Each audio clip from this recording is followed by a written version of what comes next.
Welcome to Curator's Chronicles, where history takes flight and stories soar. I'm Christian Gurling, your host and curator.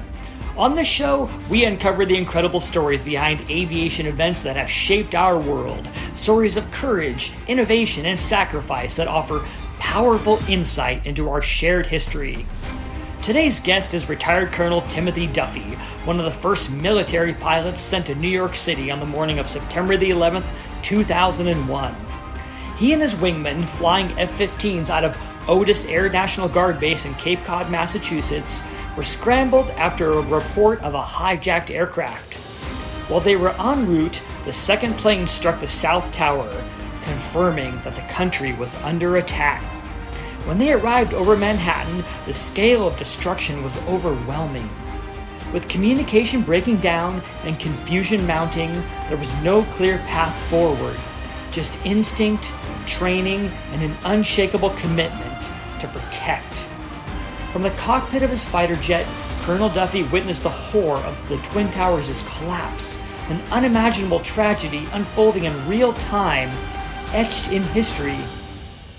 In the face of fear and during the deadliest terrorist attack ever carried out on American soil, Colonel Duffy and his wingmen acted with courage, clarity, and selflessness.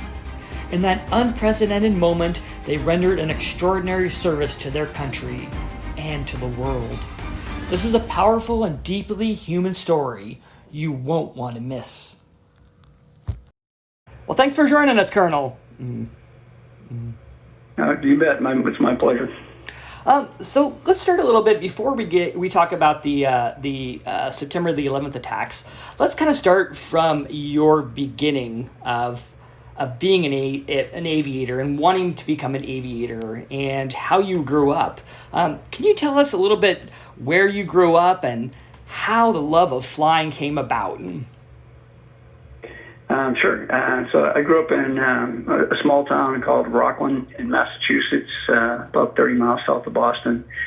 Actually, flying wasn't my ideal profession to go into. I think like most of the other kids around, but my dream was to be a pro athlete. And then once I realized that, that wasn't going to happen, I started thinking about what else would I like to do. And my brother, who was 8 years older than me, I'm number 5 out of 5 kids. My brother was 8 years older, went to the Air Force Academy, and was flying an F-15 when they first came out. And that looked like it was a lot of fun. And we didn't grow up with a lot of money. I had a great family, but not a lot of extra cash. So we're trying to figure out how to get college paid for. And the academy looked like a pretty good route if we could make it happen. And seeing my brother flying fighters looked like that could be kind of fun too. Yeah. Wow. So did you end up going to the academy as well then? I did, yeah. My dad used to take us on South Weymouth Naval Air Station. It's closed now, but it was like the next town over. So every year or two, the Blue Angels would come in, and my dad would take us over to watch the air show. And I think that was the thing that got me and my brother kind of thinking about that. Wow. So, and ultimately, you ended up joining the Massachusetts Air Guard. At what point did you join them? I was on active duty for about 8.5 years. I went over in Desert Storm and flew in Desert Storm for about 6 months or so. And after Desert Storm, got out when we had our first 2 kids over in Germany, my wife and I. And we said, well, let's, rather than moving around, for the next 20-something years, we wanted to try to settle down. So I ended up getting off active duty, coming back to the area just south of Boston, and ended up getting hired by the Massachusetts Air National Guard down on Cape Cod. Wow, interesting. What was your experience like flying in Desert Storm? Interesting.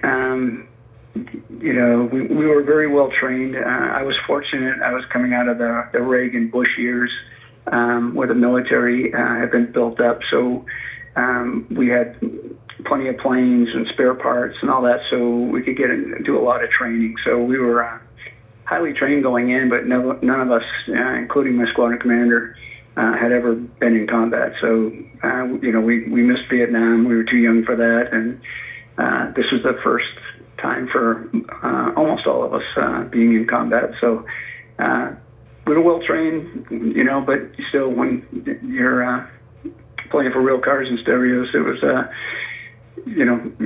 interesting. Our training paid off. We were, felt pretty confident going in that we're about as good as we could be. So, interesting, but, living out in the desert for 6 months left a little bit to be desired.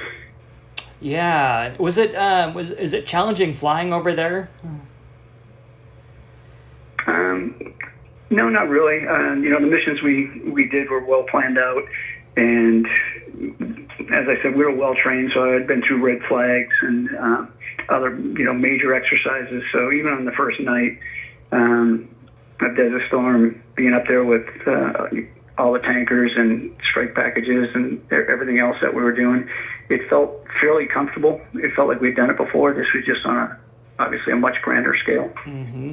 That's interesting. Those the red flags. How long do those last?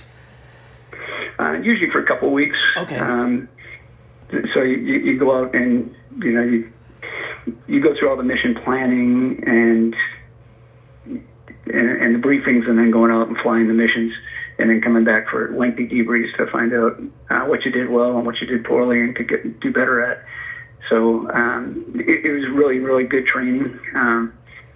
And enough can't be said about like the mission planning and what you go in, making sure that as young pilots, you're thinking about all the different contingencies that that could come up during any mission. Is the red flag, is that something you're selected for? No, units go and do it. They rotate through at Okay. different times. Okay. To try to get everybody that experience, because it's good for the tankers that are up there because they've got their mission. Strike packages have their mission, air to air, which is what we did. We have our mission. So it's good training for everybody. Okay, interesting. So let's shift a little bit to the morning of September the 11th, 2001. Let's start at the very beginning of that day. How did you start that day? Well, it's, like any other day, it was a beautiful day. And what I didn't mention is I flew for the Guard for a year full-time before I got hired by United Airlines. Okay. So I was flying, I had been flying for United for quite a few years. And I had gotten back from a trip to Tokyo on Sunday. I had Monday off. And then Tuesday, I was going down on the 11th, going down to SID alert for 3 days. Okay. So I was all packed up and, planning on being down there for 72 hours. So we had 2 jets on alert, 2 pilots on alert, along with the crew chiefs. We'd have those 2 out there 24/7, 365. So it was just, I was just going down to do 3 days of alert. Okay. And so that day, when were you, at what point that morning were you alerted that something was potentially wrong in New York City? Well, I get down there early. I'm not even sure what time, probably like 5:30 or so, because we had to swap out with the other 2 alert pilots. So they brief us up on anything that was going on, and it was a quiet morning. It was a beautiful day. It was clear in a million, and just it felt like the first day of fall. It was kind of that crisp, cool morning, and we get down, we swapped out, and we had a morning go, getting ready to take off. So there was, I believe it was 6 aircrafts. They're going to go out and do a 2v4 training mission, and at the time, I was the operations officer, so I was the number 2 in the squadron, so the squadron commander, then the OPSO. I was the OPSO at the time, so you're kind of in charge of all the training for everybody and make sure that they're getting up to speed. And we had the morning mission was going to take off at 9, so the guys were out at the duty desk getting the tail numbers and I was just out there kind of giving them a bad time before they went. And as I was standing by the duty desk, a phone call came in, and sergeant behind the desk just looked up and said, "Hey, Colonel Duffy, you got a phone call." And I remember looking at my watch, and I think it was sometime around 8:30 or so. And I was thinking, well, my wife's the only one that knows I'm down here, and she wouldn't be calling me right now since I just left the house a few hours ago. And I said, "Who is it?" And he said, "Otis Tower, something about a hijacking." When you're sitting air defense alert, that's not one of those words you just throw around the squadron. Yeah. So as soon as he said that, I said, "Hey, patch that call to the command post." The command post is right in the same building with us. And I had a radio in my pocket, call it a brick. So I picked up the brick and just said Alpha Kilo 1 and 2, suit up. So I went running into the shoot shop and started, putting on my G suit and grabbed my harness, helmet, all that. And I was supposed to be number 2 that day. Dan Nash was going to be number 1, and he came in about a minute later, and he's just like, "Hey, he just heard the suit up call." He's like, "What's going on?" And I said something about a hijacking. And he said, "Have you done a hijacking before?" And I said, "Yeah, I have." And he's like, "Okay, you get the lead." So we swapped, flying positions right then. Wow. Yeah. So you had dealt with a hijacking at Lufthansa. Is that correct? Yeah, there was a Lufthansa flight.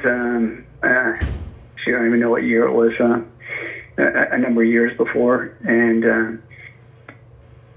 I think it was a Serbian or somebody that had hijacked the plane, and the Canadian F-18s intercepted it, way out over the ocean, and then they handed them off to us, and then we escorted them into JFK, where they landed, and we went out and were getting ready to refuel in case they took off again, and I think he surrendered. So, I had gone through the procedures and stuff for intercepting a hijacked plane.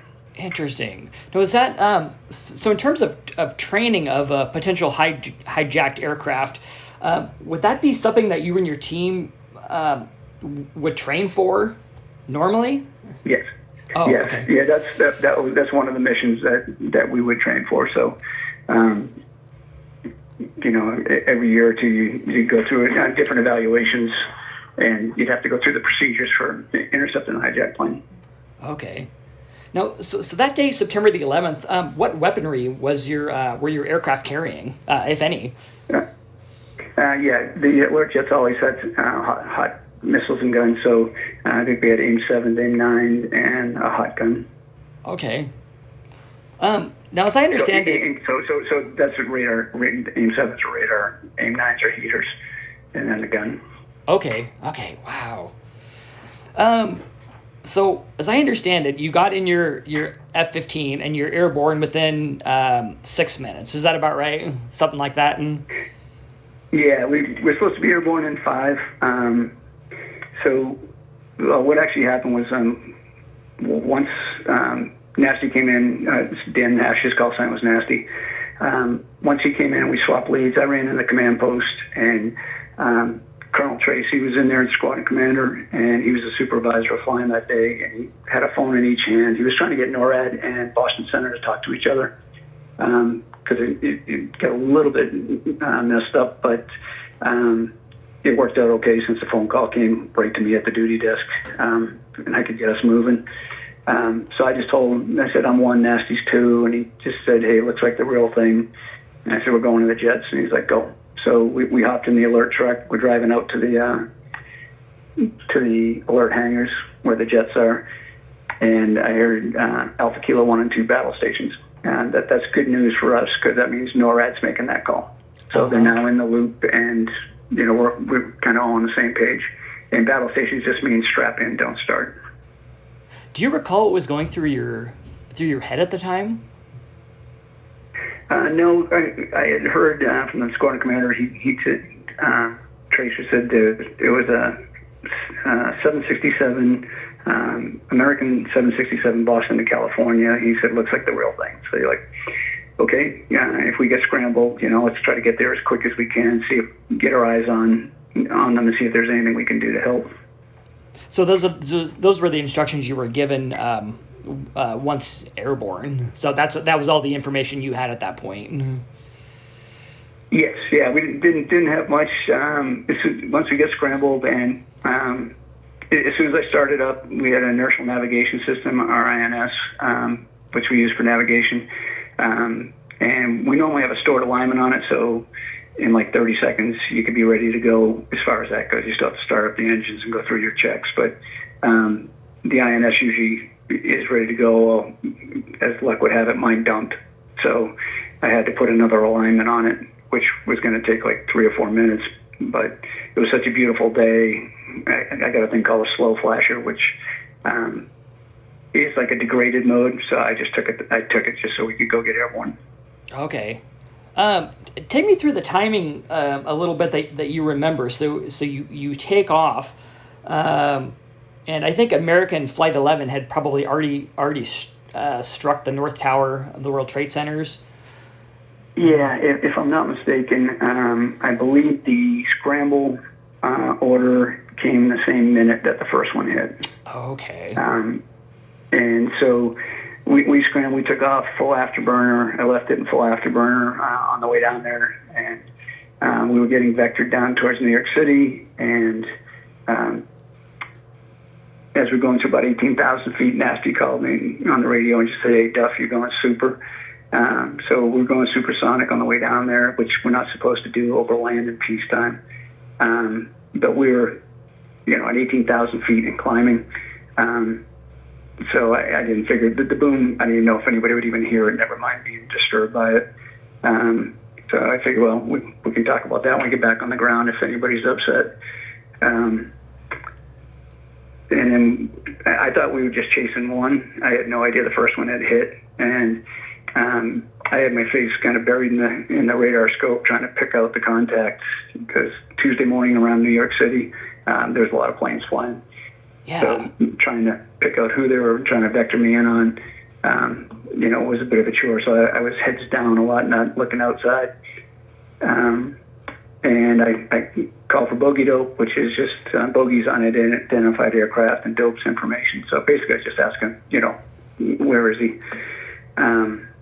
And they came back and said he's over Kennedy. And I'm like, at the time I was flying 777s out of Kennedy. So I'm like, okay, know right where that is. And we're going kind of down Long Island Sound. And I called for bogey dope again, and they came back and said the second aircraft just hit the World Trade Center. I'm like, second aircraft? And I look out, and you could see it was like I said, there was unlimited visibility. And you could see like the smoke coming up from the towers, and it just looked like a white cloud from where we were. And I even said and called Nasty and said, "Tell me that's a cloud." And so we came back, and so I called up NORAD, and I said, "It's the same mission, so what do you want us to do now?" And they came back and were a little hesitant. I think they were just trying to figure out exactly what was going on. And as I said, that training mission was getting ready to go. They were holding for us when we got scrambled. They were right out the end of the runway. And so I just said, "Hey, we'll jump in Whiskey 105, the warning area," and which was reserved for us for the training mission that morning. And we'll be out of the way of all the airliners and everything else. And if you need us, we're only 40 or 50 miles away from Manhattan. Wow. So that was so when you saw the smoke, that was the South Tower. That was United 175 that had struck. Is that right? Mm-hmm. No, that was both of them. Both of them. Okay. Wow. Yeah, because the first one struck while we were still on the ground. That's right when we got the scramble order. So we hadn't even started engines yet. Okay. Could you see the smoke from the North Tower then as you were approaching New York? You could see it from, greater than 100 miles away. Wow. Okay. There was not a cloud in the sky. It was crystal clear. Mm-hmm. Wow. So that must have, and you being a commercial pilot yourself now and at the time, I know you're probably, being a combat pilot, compartmentalizing everything, but that must have hit you in a way different than it would hit a normal combat pilot who wasn't a commercial pilot. Mm-hmm. No, I don't think so. as I mentioned before, we were taking off, and I was going fast trying to get down there to see if we could help. As soon as they said the second aircraft hit the World Trade Center, then, like everybody else, you realize we're under attack. So you kind of just flip a switch in your head and go into like a combat mode, and it's just, there's no emotion. It's just all focus, and you just kind of just put the emotion out of the way. You'll deal with it later, but not now. Sure. And just focused on the mission. Just like I don't think being an airline guy had any effect on me at that point at all. Okay. And so you were instructed to set up a combat air patrol over the city. Were you given any sort of instructions as to what you were supposed to do if a commercial aircraft didn't comply with your orders or was off course? Not initially. There was obviously a lot of confusion.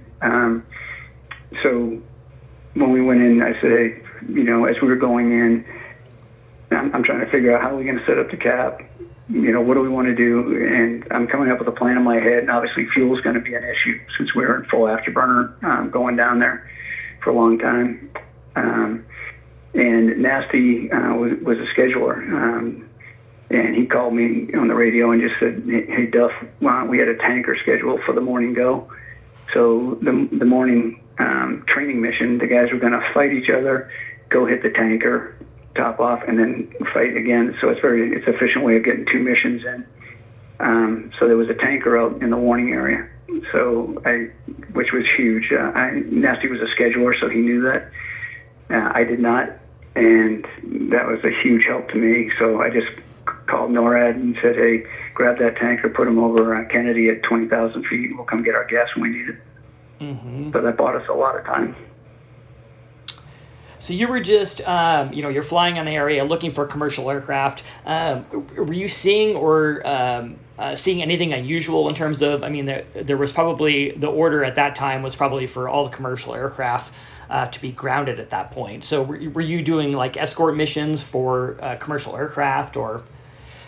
Yeah, I don't think I'm not sure if the Skatana had been implemented yet, which is to get everybody down on the ground. When we first got there, basically as I came up with the plan, I said, we're going to set up a point defense over the city.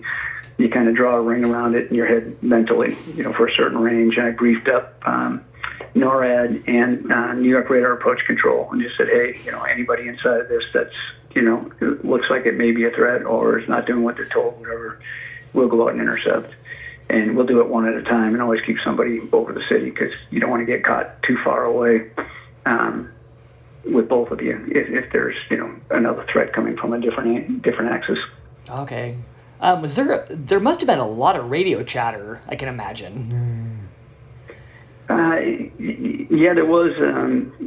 It was actually, for us, since we had two UHF radios, we didn't have the VHF, which is what all the airliners are on. We had NORAD in our main radio and New York Approach Control on our aux radio, so we had the two radios going at once.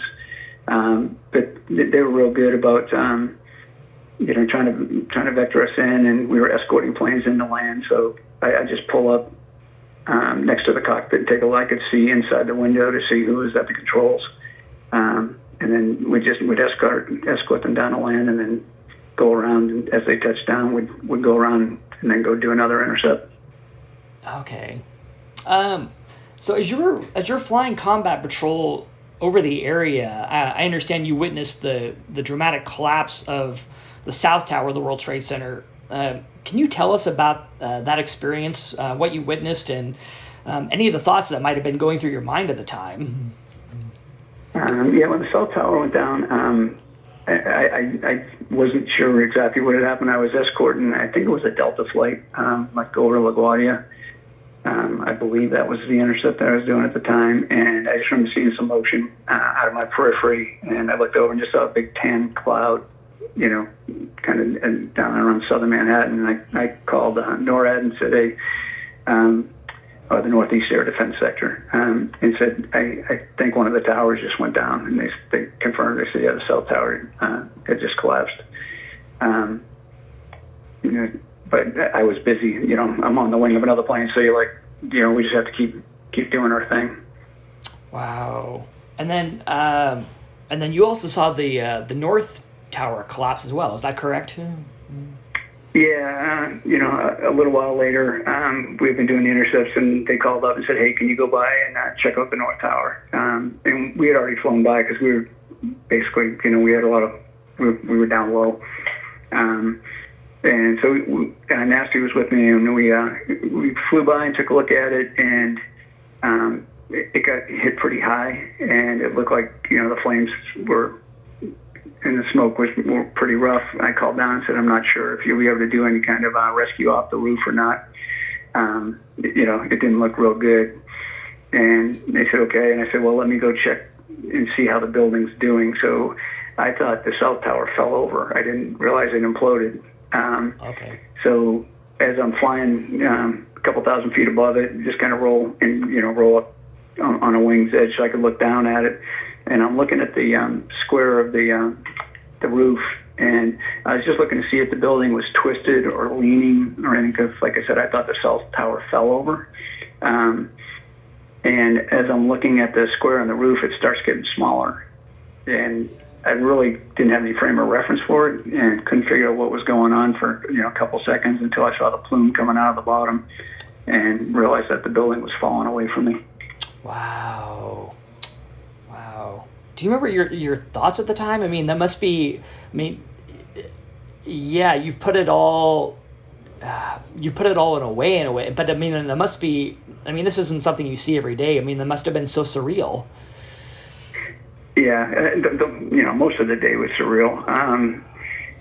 But you know, I can honestly say that for that, you know, point in time, I gave myself 10 or 15 seconds to kind of be horrified at what I was watching, because I was just getting ready to call and say, "Hey, I think you can save the rest of the building," you know, and I'm sure people on the ground were thinking the same thing. So, you know, how many firemen and police were rushing into the building is, you know, what I was thinking. But like I said, you can't dwell on that. So I gave myself 10 or 15 seconds and said, "Okay, you know, snap out of that and focus, you know, and just go right back to what we were doing." Mm-hmm.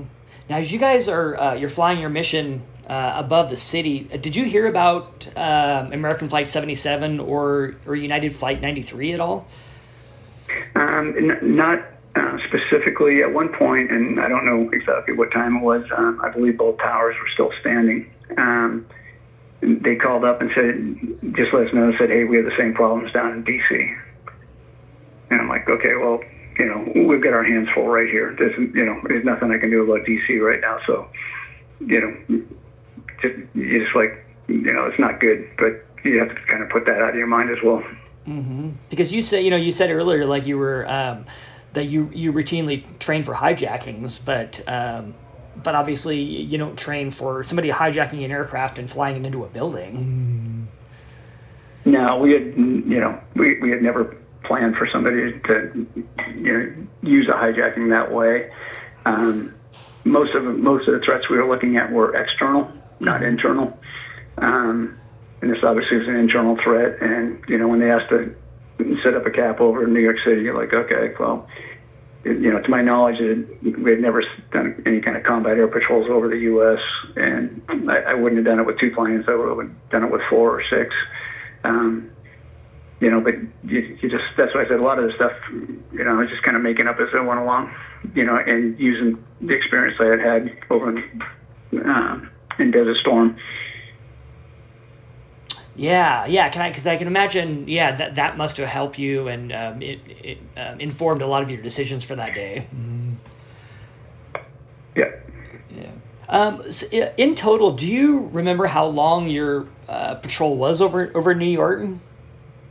I'm not sure exactly how long we were over the city. I think the mission from takeoff to land was about 5.5 hours. Okay. So we had a couple other aircraft that came in a couple hours into the flight. They were from that morning training mission. They got on the ground. They got recalled. They had already taken off to go do the training mission before we knew exactly what was going on. They got recalled and they gassed them up. I think they put a couple missiles on them and sent them down to help us out. So A couple hours in,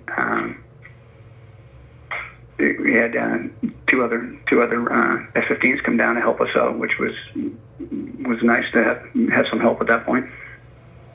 Yeah, absolutely. Well, yeah, absolutely. Jeez, I mean, given the mission, do you have any idea how many commercial aircraft you escorted that day? I don't. We didn't escort all of them. A lot of times we just would run an intercept to identify them. Okay. So we'd go up, they say, hey, check this plane out. We'd go over and say, okay, yeah, it's an American 767 or United 737, whatever it was. And they're like, okay, got it. It's just a lot of confusion that morning. So, really just trying to get some control of the airspace because, for the airliners, I'm sure it was tough too. They're getting told to land immediately. They just took off and they've got, a lot of gas. So they're going to have to either burn off the gas or dump it or do something so they come in and land. Right. So, yeah, just a lot of confusion. So you said with the different types of radios, you weren't communicating directly with other commercial pilots? That's correct. Oh, okay. When you look back, I mean, it's been a lot of years now since the September the 11th attacks. But when you look back at your mission that day, I mean, what do you think when you look back on that day? Like, what's your impression? Well, it's kind of strange because at the time I was lieutenant colonel. I'm kind of towards the backside of my career as opposed to the front side. My job was really just to train some of the younger guys and get them ready for combat. To get kind of thrust back into that was surprising to say the least. But I guess you just revert back to your training, your experience, and we were just trying to do the best we could. Yeah, and being the trainer and the senior leader, obviously we want people like you in those sorts of situations. Yeah, it could have been anybody in the squadron, and I'm sure they would have handled it just fine. They were all very well trained and very professional. So I had perfect confidence that if it had been anybody else, they would have handled it very similarly. Do you think 9/11 that day changed you at all? Well, I think it changed everybody a bit. Having the threat come from within, we're always trained for those external threats. So to have something that generated within the country, at least for me, for the first time, I think just kind of change your outlook that, hey, we have a open society, a lot of what you consider soft targets internally that, now we have to, it's just going to change the way we have to look at everything. And did that, in terms of, the guard and the aircraft that are on alert, did it change training and how much of that changed after the September the 11th attacks? I don't think it changed a whole lot. I think one of the misconceptions are that they think that we can make the decision on what's going to happen, especially if there's somebody that we would have to shoot down. That couldn't be any further from the truth. So that comes from the National Command Authority. So as far as being trained, I think everybody, obviously we had to address that. We had never even contemplated shooting down an airliner. That's just not what fighter pilots do. But if we had to do that to save lives on the ground, it kind of changed a little bit of the thinking, but I don't think it really changed the training a whole lot. Right. Yeah. I don't know, being so intimately involved in what happened that day, do you still think about that day often? Or, do you ever attend any events memorializing that day? Not a lot. I don't think about it too much. Every now and then, especially on a beautiful day when it's clear and a million, it kind of reminds you of the day. Say the weather was just like this. It was because it was a perfect day to go fly. But yeah, aside from that, I think like everybody else, there are certain times where you do remember it. But life is busy, so it's not something that necessarily dwell on, but it's also something you don't forget. Sure. Yeah. Yeah. Absolutely unforgettable. Ultimately, what do you think the legacy of 9/11 is? I don't know. That's really, I don't think that's my call to make. I think from a military standpoint, it made us change a little bit of how we looked at security and threats from within. But as far as the legacy of that day, I'll leave that to some other folks that had a lot more vested. Sure. Now, for people who don't know, who really weren't on the the front lines, so to speak, the way you were that day, what do you want people to know about that day and about what you did that day? Maybe some misconceptions that some people might have. Yeah, I can't really address the misconceptions. I just know what I did and what I saw, and it's a great question, because what I'd have people know is that we had never really done anything like this before, so I was kind of making it up as I went along, and the Northeast Air Defense Sector and the New York Radar Approach Controllers were unbelievably helpful in executing the plan. We couldn't have done it without them. They did a terrific job, and it was new for them as well. So, we kind of got thrust into this situation that I don't think any of us had really contemplated before, and we were just trying to do the best we could to get some control back of a situation that was really not in great control when we first got there.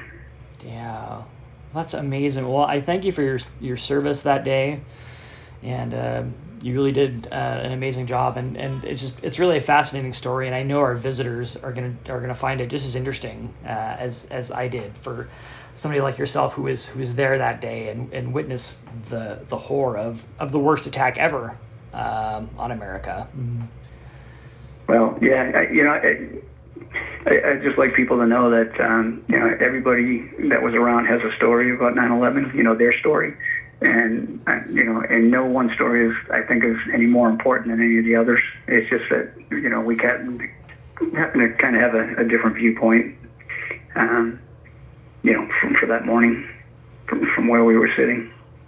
Well, I thank you for being here with us and telling your story, so that we can keep this history alive, and keep the stories of people such as yourself who were there in New York City that day.